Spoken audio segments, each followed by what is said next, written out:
everyone, we're back. We're doing Pinballs Testimony again. Hopefully it works this time. No technical difficulties. Anyway, so I hope y'all have had a great week. We've had a pretty good day today. We went to a wedding, Bandito Tiny and Amen, that was good. POH Cat. It was amazing. Glad to be a part of that. But all right, we'll get started with your testimony. So we're going to start with your childhood. We're going to just break it up. First, we'll do the first 10 years, and after that, you can do it in groups of 5 until we get to now. So let's talk about the first 10 years. Well, first 10 years of my life, I'm the oldest of 5 children. My mom and dad divorced. My father, I should say, my father, we weren't in church at all. I mean, we didn't have we'd go like on Easter or something like that, maybe 2 or 3 times throughout my childhood, that I remember as being a child. There was a lot of violence in my childhood. Dad was a bad alcoholic. My father was a bad alcoholic. My mom took the blunt end of most all that. She was really abused a lot through my father, and so I guess that's the reason why today, I have hard feelings over different things, that go on, whenever in life today, whenever I see different things, So but I still carry that with me a lot. My childhood, I thought it was normal, I thought all parents, the women were very submissive to the man, and the man was very dominant, over the relationship, and that's the way I was pretty much raised all the way through my childhood. It was just a lot of violence in it, a lot of alcohol. I'd go to my grandmother's, was pretty much like the safe haven, and when she passed away, she was like the glue to all the family. I always look forward to all the Thanksgivings and Christmases and all that, where I guess you could say it was normal. But that was close. We knew the normal. Yeah. And when Grandma Ruth passed away, it was really the glue that came unstuck in my family. Everybody quit coming to Christmas and Thanksgivings and different things, and everybody went about doing their own little thing. So, I miss Grandma Ruth. She was a big part of my childhood. As far as she was a safe place to go. Then, when I was 9, my mom and dad separated. I really wanted to go with my dad because I thought he was a manly man. I thought he was a man. Because he would beat my mom and different things and make her be submissive. And I remember thinking, whenever I was younger, that I couldn't wait to have a woman so I could beat her. I remember those thoughts as a young kid, and thank God that my life has changed, and that I, through different things, I learned, the way to treat women. I never have picked up that trait, thank God. Try to break that generational curse, I guess, because I found out, that my grandpa was the same way, and back further, And so anyway, let's get back to my testimony, so somebody else's. Whenever Mom and Dad were back and forth a lot, whenever I was from about 9 to 13. They were back and forth a lot, and then Mom wound up totally separating. And somewhere around 12, 13, somewhere in that area, and I don't remember the exact way it all happened, but more or less, I remember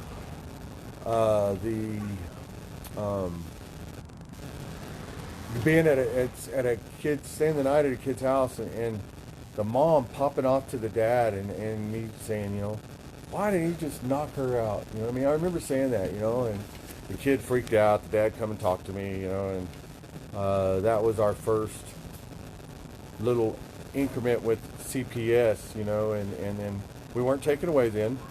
But it was shortly after that my mom got with a very abusive and sexually abusive boyfriend that really did a number on us children, you know, and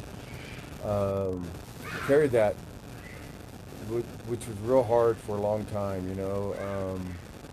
But there was a incident where he was working on the truck, you know, and all I wanted to do was watch, you know what I mean? And he was like real not wanting me to be there. And I remember it made me so mad, and I reached up and I grabbed a hold of the hood of all the things that he'd been doing to me and my brothers and my sisters and different things, and all that anger came out, and I grabbed the hood and I slammed it down on top of him. Well, he pulled out the oil dipstick and he whipped me with it so hard I had purple whelps all over my back, my neck, my legs, and I couldn't go to school. You know, I mean, there's no way they would send me, my mom and them send me to school. It was just that obvious. I mean, I had them across my face, everything, you know, and so I remember being at the house and CPS, my sister, thank God, you know, I guess she had told the school, you know, kind of what went on. I don't know what all she told them, and I remember the police and CPS coming to the house, and they were beating on the door, and my mom and them had hid me under some clothing in the back room. And I just remember thinking, I've got to, you know, when they were fixing to leave, you know, that I've got to get out of here. You know, I've got to let somebody know I'm here, or something's going to happen. I'm going to die. You know, is what my feelings I was thinking. So I ran out yelling and screaming, you know, I'm here, I'm here, I'm here. Well, anyway, we were taken away, put into foster home, bounced around from foster home. We were all separated. Tried to keep in contact as much as we could, but we were all separated and went different ways. And my sister, she went to a foster home. She wound up pretty much staying at it, you know. Me, I was a rebellion. I just really went crazy and wound up being put into a state hospital. Said that I was emotionally disturbed. Did the Thorazine shuffle for a while.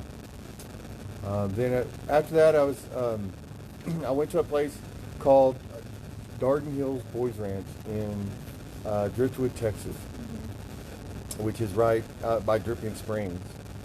And there I was probably about 14, 15 years old, and started really just learning about horses, and found out I was pretty good at riding broncs and bulls. After everything I'd been through, I wasn't scared of nothing. You know what I mean? It was like I went straight on into anything that came at me. Found out I was pretty good at fighting, you know, just doing different things. So, let's see here. From Darden Hills Boys Ranch, You're how old now? I was probably about 15, 16 years old, somewhere in that area.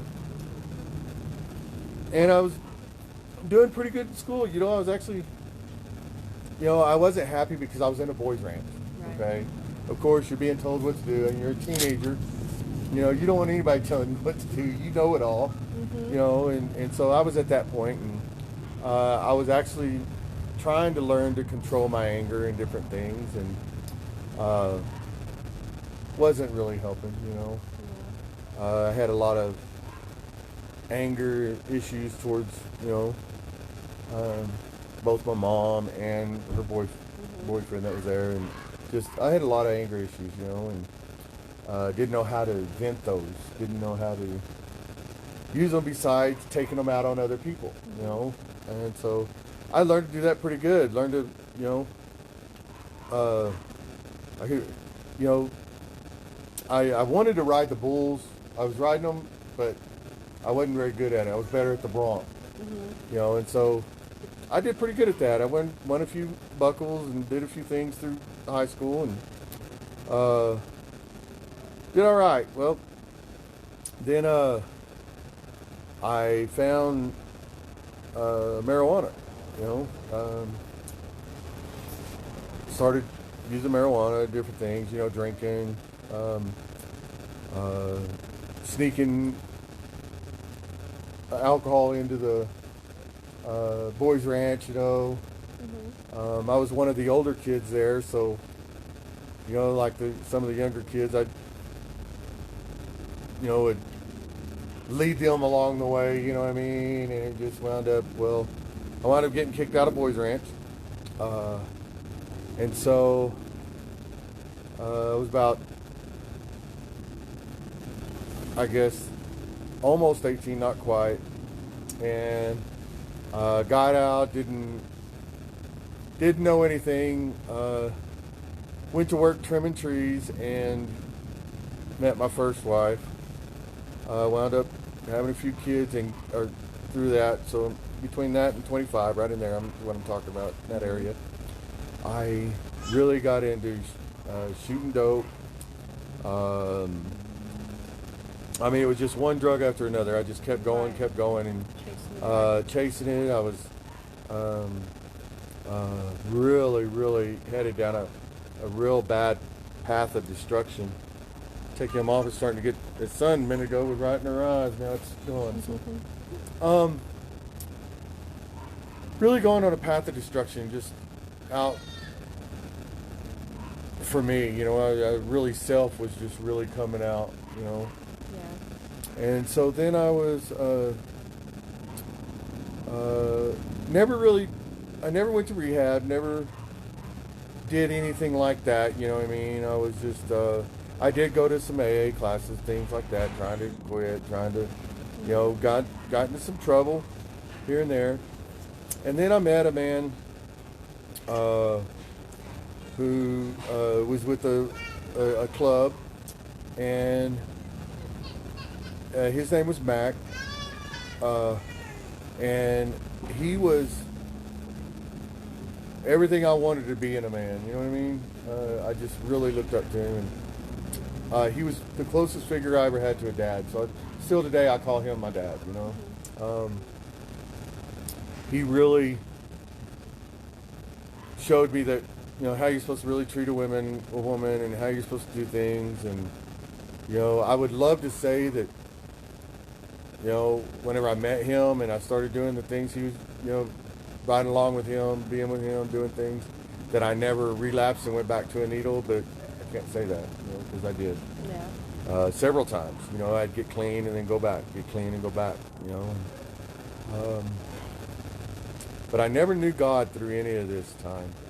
I was just carrying all that hatred, you know, and it was just festering, waiting for a place to come out. Mm-hmm. Well, then I wound up going to prison, and when I was in prison, it really, I thought, this is it, you know. I'm never coming back to this place. I'm just, you know, I did okay in there, you know what I mean, because I held my own. I didn't, I was, you know, I mean, I could fight, so that wasn't my issue, you know what I mean, but it was,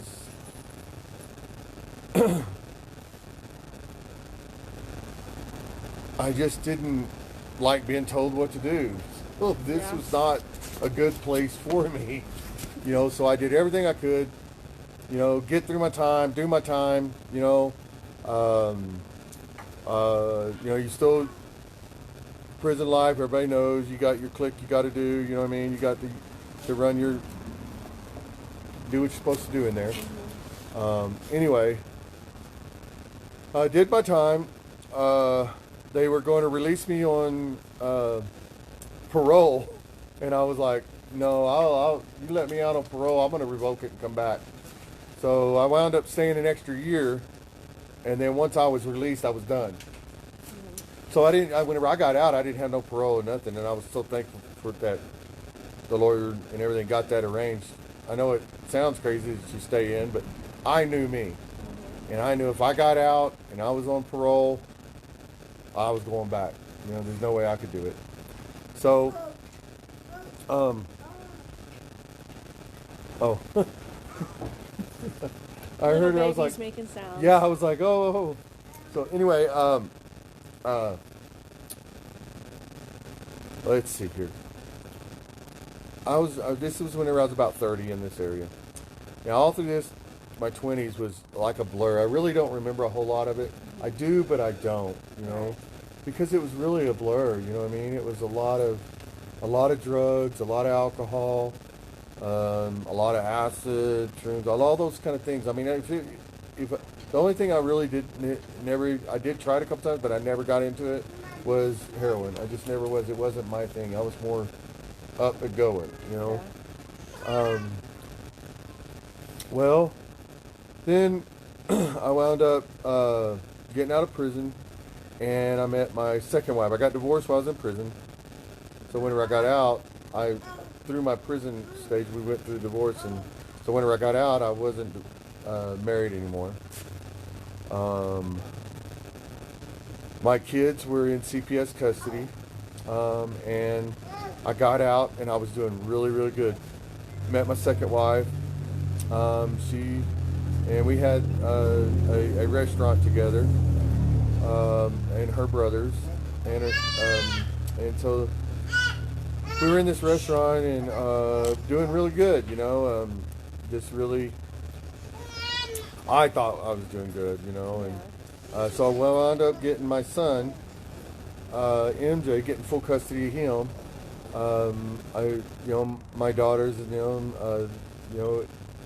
I think that they really wanted it to come home with me and live with me, but I think it was the fear of coming back to living with me and me not protecting them like I should have whenever they were with me the first time, because I was an addict. I wasn't there for them. I wasn't, only thing I knew how to do was yell and whip them, I wasn't a good father at all.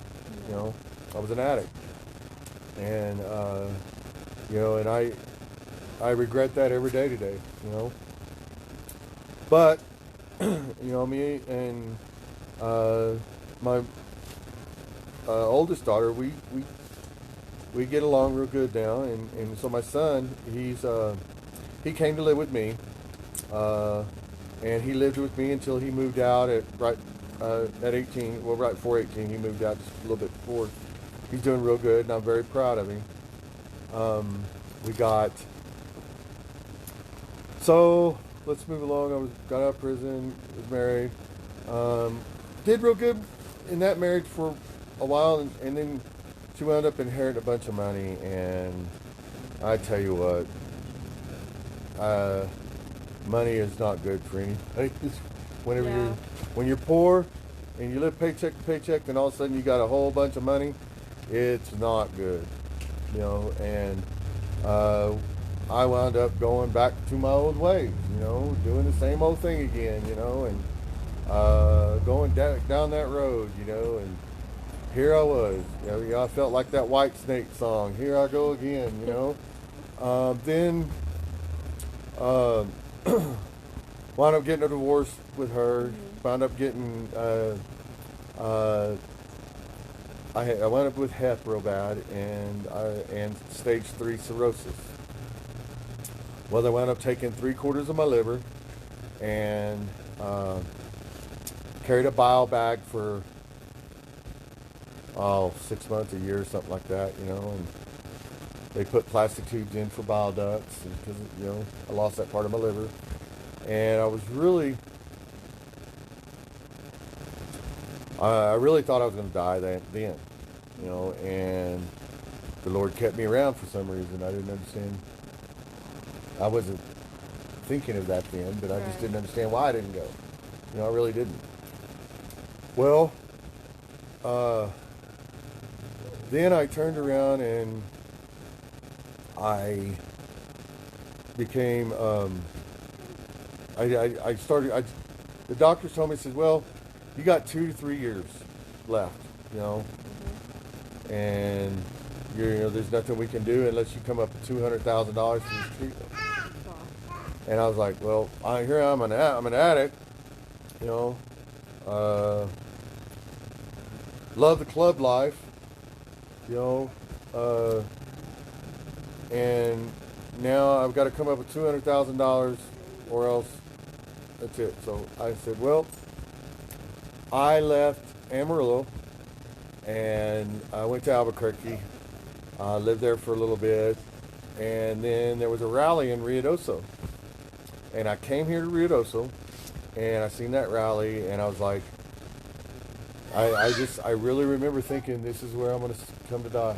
I want to live the rest of my life here. And so I came here to drink myself to death and live and go out on my terms, you know. The tourist town, so I could sleep with all the tourists, you know. I could just drink myself to death and go out my way, you know. Well, I was doing a pretty good job of it. Just really, I wasn't drugging, but I was drinking. I was drinking hard. Well, during that, I wound up meeting my wife. And she was a Christian, I wasn't. I still haven't, through my whole life, haven't, you know, been any part of Christ, you know. People talk about him. I used to tell people that Jesus is just the man that mows my lawn. You know, I believe that if God created hell, he deserved to be there. You know, I blamed him for everything that had gone on with me, and I didn't want any part of it. You know, who could have a child go through the things that the child went through, you know, and not be there for them, and all the things that had happened, you know. And she was a Christian. She'd be in there praying for me, you know, and I was so angry and so hateful.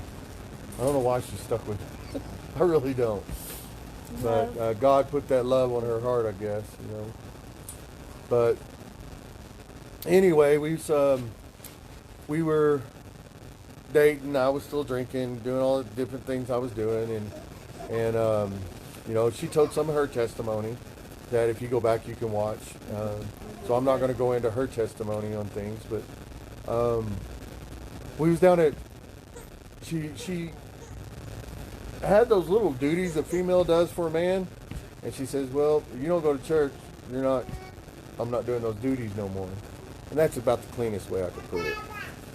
Well, I started going to church, and I wasn't going to find God. I wasn't going to do anything like that. I was just going to appease her. Well, she wanted me to go to get seen by a different doctor and different things, so I did that, you know, and the doctor said the same thing, you know. You're going to have to come up for this new treatment, and it, you know, no insurance pays for it, you know, it's $200,000. And we were like, well, we tried to do a few fundraisers, different things, and just couldn't do it. So I was just ready to just continue on my way to the grave, and continue drinking myself and doing all this to the grave.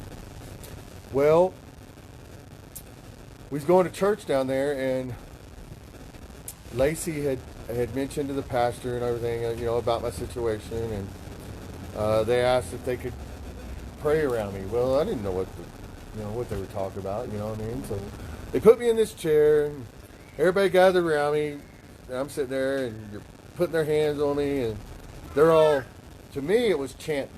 I didn't understand then what praying was. To me, it was just chanting. I mean, it wasn't, you know, I tell people, I said, you ever been to a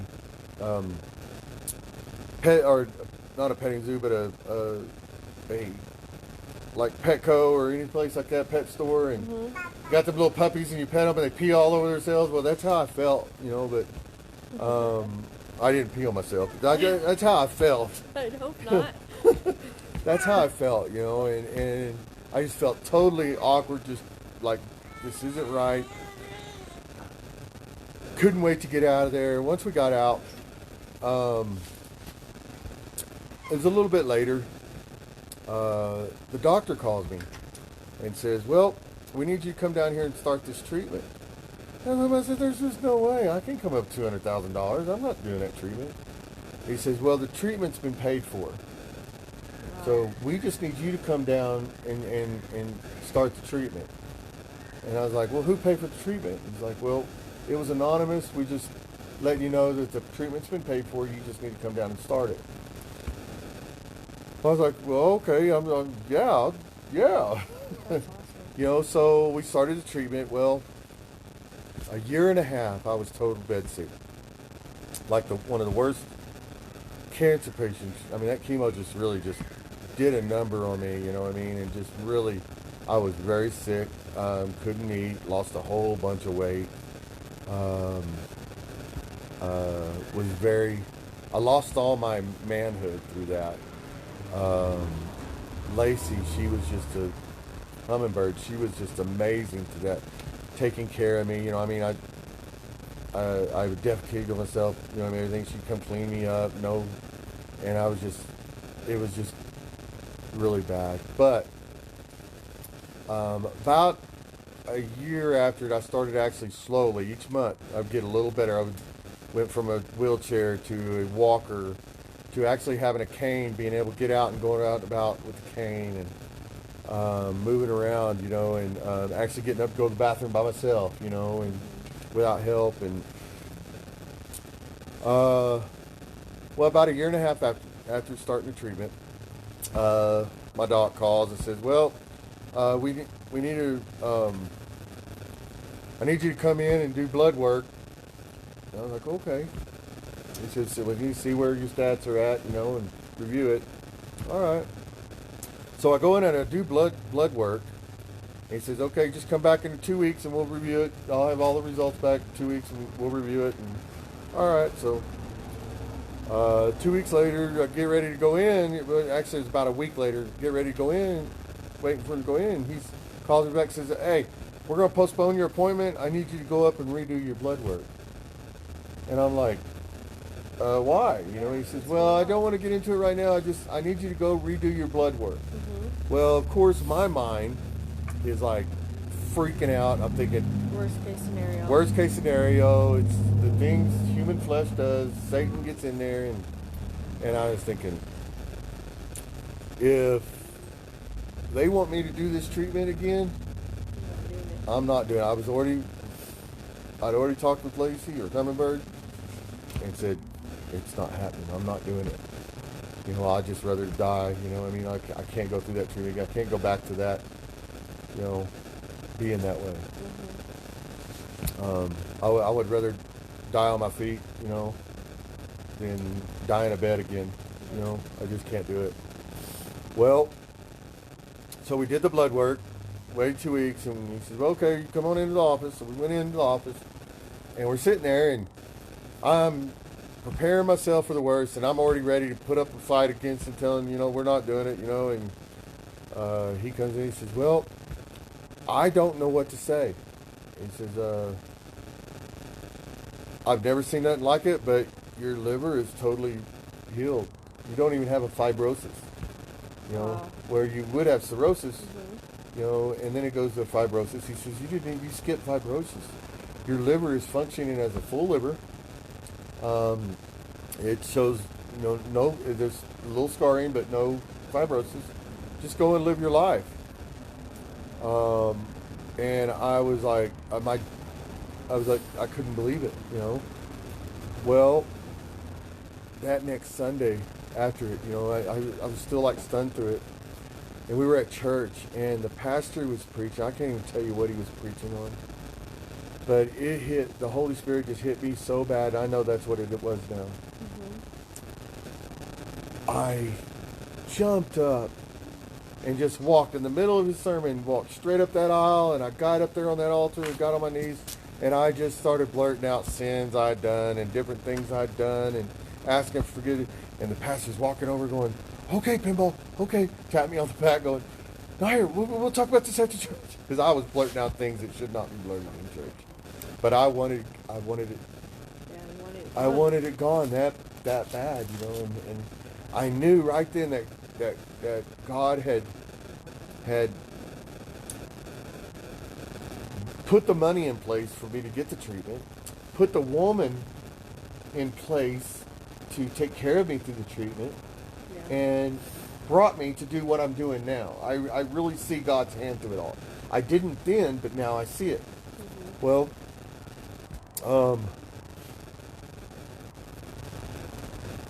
what happened was I went through a lot of talking with the pastor there, and then I was baptized. I have been going as close as I can with Christ. I really believe Galatians 2:20 happened that day, that I was crucified with Christ, and that it's not I that live, but Christ that now lives in me. And I really believe that now, and I try as hard as I can to be a Matthew 5:16 man. I'm still a sinner. I still fall short. And like I tell the club and everybody, you know, if you put all your faith in me, we're going to fail. You know, I'm just the leader of it. God's put me in this position for a reason, and sometimes I think, why? But I really had to work through a lot of things, you know, before I got to here. One of them was forgiving my mother, you know what I mean? Forgiving, you know, my mom's boyfriend back then. Forgiving, you know, letting go of all that anger, you know, and saying, you know, giving all that to God and saying, you know, I forgive y'all. And one of the blessed things I got to do that was such a blessing was bringing my mom to Christ and baptizing her whenever I became ordained. That was the very first thing I got to do. Then later on, I got to marry my daughter. You know, I got to marry you. Yep. You know. Same weekend. The same weekend, yeah. I mean, it was. There's a lot of blessings that came out of this. You know, I'm actually a law-abiding citizen. You know, imagine that. You know, me, a law-abiding citizen. Who would ever thought? I have a very good relationship with my mom. With my daughter. My other daughter, I really don't have too much of a relationship. I miss her and love her, you know, but she knows where I'm at and you know, how to get a hold of me, and whenever she's ready to, I pray for her when she's ready to get out of that lifestyle and that she's seen me do so much whenever I was younger. Yeah. When she's ready to get out of that and come, you know, she knows that I'm here, and Christ is waiting. You know, a whole bunch of people are waiting. Yeah. As far as my life today, God has blessed me and put me as the national president of Prisoners of Hope Motorcycle Ministries. I really enjoy going into the jails and taking the word in there. I really enjoy the Bible studies that we do online. Y'all can check them out online. We're also on YouTube now. You have to check that out. Under Prisoners of Hope MM National Chapter. But I fall short every day. I do things stupidly. I say things stupidly. You know, but I'm a sinner. You know, I fall short, but what I try to do is keep close accounts with God, and I stay in my Bible. Really, I'm blessed with a job that I can listen to sermons all day long, you know, as I drive the truck, you know. As my brother Johnny says, we're garbologists, which is a garbage man, but I like the garbologist better. Love it, Johnny. But one thing I do want to say real quick before we start getting ready to close it out. There are some people that have been in my life that have been through my walk with Christ up to this point. And I really want to name them out, you know what I mean? Pastor Rick Hutchison, you know, he's the first person that, he's a pastor that baptized me, talked with me. He married me and my wife. He was a big part of my early on coming to Christ and being a Christian. But I didn't know what it was to walk with Christ then. Right. You know, it was just. You were just beginning to know. I was just beginning, you know, and then I met Pastor Allen and Pastor John. Alan Stoddard and John Marshall. I tell you what, y'all two, I love y'all. Y'all have been a big part of my walk with Christ. Alan, you are still with me every day. You know, that man is a pastor of all pastors. You know, stoke it up. And Carlos Cranford, brother, I love you. I miss you something fierce. You know, he's always there for me. Tools with Triple Tree MC. Brother, I love you. Amazing man of God there. You know, and there's quite a few others that I just aren't popping out right now, but there's been a lot of them. Lumberjack, man, dude, it's a big carrot. You know, when I asked him to be my VP here, you know, that's what he told me. That's a big carrot. You know, I love POH. This is the brother and sisterhood that is amazing. You know, we all sharpen each other. Iron sharpens iron. Mm-hmm. We're all here for each other. We lean on each other. We're, you know,